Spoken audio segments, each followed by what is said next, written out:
62. Our Father. A very important aspect of Scripture is that our Lord teaches us to pray to God saying, Our Father.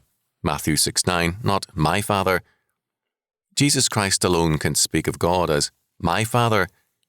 We are God's children first by the adoption of His grace and second as members of the renewed covenant with Christ's new humanity as our last Adam. 1 Corinthians 15:45-57. This tells us that our salvation is personal but not individualistic. We are saved to become members one of another. Ephesians 4:25. As members of the family of Christ, we are redeemed to serve Him and to help one another in His name. To see ourselves as the goal of salvation is thus wrong. The goal is God's community or kingdom, and His righteousness or justice. Matthew 6:33.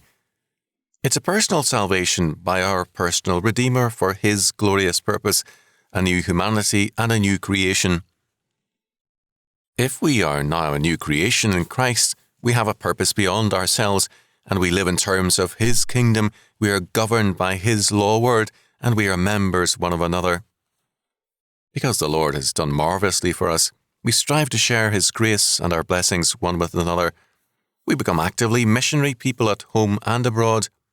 Thus, when we pray, Our Father, we are to remember that we are members of a great family on earth and in heaven. We have a responsibility one to another in Christ. A selfish Christian is about as accurate a term as an atheistic Christian. It's a nonsense. The redeemed of the Lord love and help the family of the Lord.